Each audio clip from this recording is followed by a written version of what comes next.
আজকের প্রধান সংবাদ।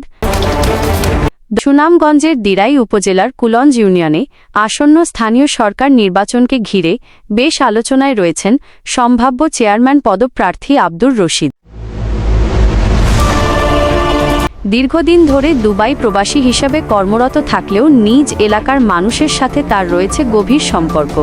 এলাকার উন্নয়ন, শিক্ষা এবং সামাজিক কার্যক্রমে তার অবদান ইতোমধ্যেই স্থানীয়দের মধ্যে ব্যাপক প্রশংসা কুড়িয়েছে। আব্দুর রশিদ দিরাই উপজেলার কুলঞ্জ ইউনিয়নের হাতিয়া মোকাম বাড়ির সন্তান।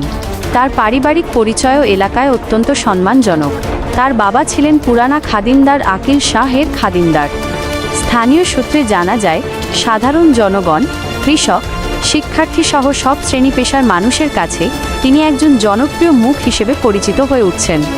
এ বিষয়ে আব্দুর রশিদ বলেন, আমি সবসময় আমার এলাকার মানুষের পাশে থাকতে চাই। যদি জনগণ আমাকে সুযোগ দেয় তাহলে কুলঞ্জ ইউনিয়নকে একটি আধুনিক ও উন্নত ইউনিয়নে রূপান্তর করতে কাজ করব। এলাকাবাসীর প্রত্যাশা, যোগ্য নেতৃত্বের মাধ্যমে কুলঞ্জ ইউনিয়ন এগিয়ে যাবে উন্নয়নের নতুন পথে।